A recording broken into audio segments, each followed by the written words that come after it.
I didn't think I was going to be able to catch today's game. I was planning to see my nephew, but that got postponed. And I was thinking to myself, do I still want to miss the game? Do I want to watch? Because I'm still kind of checked out. I'm like, fuck it, I'm watching. Even though I did kind of doze off because I woke up ridiculously early to try to get prepared. So I ended up missing the first several drives, including the opening drive when Dallas Goedert got a touchdown, and he actually looked pretty damn good. And our defense, unsurprisingly, struggling early on against Sean McVay's offense, Matthew Stafford, Cooper Kupp, and I knew Cooper Kupp was going to have a good game today, but I'm too lazy to look up the other guy's name. I believe he had a couple touchdown grabs, including run right before the end of that first half. Yeah, it's kind of a glimpse of what Sean Desai's defense actually looks like, of what it really looks like when it faces a good team. But our offense looked even better. Our offense we held our own as well. Jalen Hurts, we were able to get some big plays to A.J. Brown. Their defense had absolutely no answer for him whatsoever. They didn't really have much of an answer for Dallas Goedert. I mean, they were able to contain DeAndre Swift for the most part, but he got some big runs today.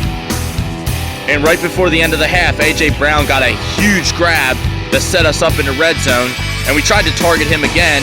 Defensive pass interference from the Rams, which ended up leading to a brotherly shove touchdown with 1 second left. After that 1 second, easy touchdown. And I believe last time I checked, Sean McVay is 50-2 when his team is leading. I tried to look that up, but I didn't see an update. I believe it's the opposite end when he's trailing. And the Rams would not score another point for the rest of the game, and our defense started to get better. They started to make some adjustments. The Rams were making key mistakes. They were missing easy opportunities. We were missing easy opportunities as well, with opportunities to score in the red zone. Even before I believe there was one drive either in the first or second half where we should have gotten a first down, but Quez literally ran into the two tacklers. Even though I think he had a guy coming from the right, and I think that he froze up like a deer caught in the headlights because of that. So he believed he had nowhere to go. And he also, I mean, say whatever you want about the guy. I've not been impressed by him so far this season, although to be fair, he's been injured. But say whatever you want about him, but he was wide open, and we missed him because we were trying to force the ball to 𝔡'Smith, and we ended up having to kick a field goal. We ended up kicking 3 field goals, and that was the only points for the rest of the game. And we pretty much doubled their offense in time of possession. It's one of those games. The defense still looked suspect, but they definitely looked a lot better in the second half. They allowed no points, and that is absolutely huge. Considering, I mean, I was tearing into Desai during the first half. I'm like, see? It's kind of flashbacks of what he looked like when he was with the Bears. But then again, but for a split second, I forgot one specific detail. That's what happens. That's also what happens when your offense doesn't look great either.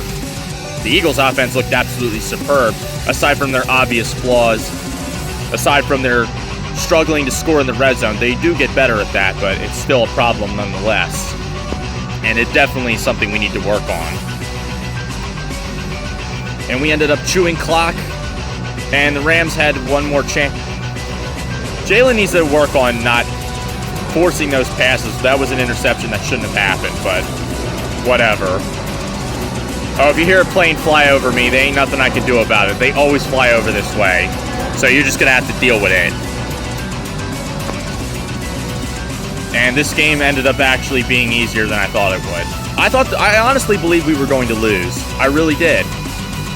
But this is one of those games where your offense is your best defense. We literally doubled them in time of possession. I believe we were under 20 minutes. Obviously, there's room for improvement, but this was huge. This was definitely a win we needed. My friend wanted us to win this game more than Washington because he absolutely hates the city of LA. I hate it too, but not too much. I mean, it's kind of silly because I actually root for a team from that city, the Lakers. I mean, the Lakers are kind of reaching their twilight. I mean, LeBron's been on the team way too damn long. He's past his prime. He has yet another playoff choke job under his belt. He lost yet another series where his team was the favorite. By the way, Michael Jordan never lost a series when his team was the favorite. Just saying. But they're allowed to be mediocre. They're allowed to be irrelevant. They're allowed to suck. Because I at least seen something from them. I root for a Philadelphia team in football.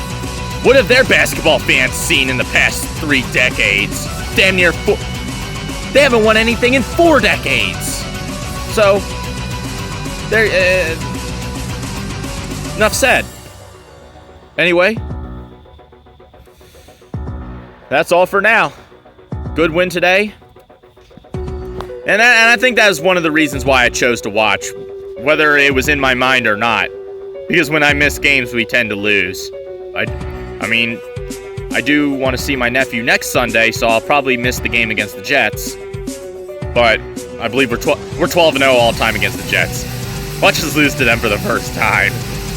Hey, you can blame me for that if you want to. That ain't gonna happen. We should not lose to the Jets.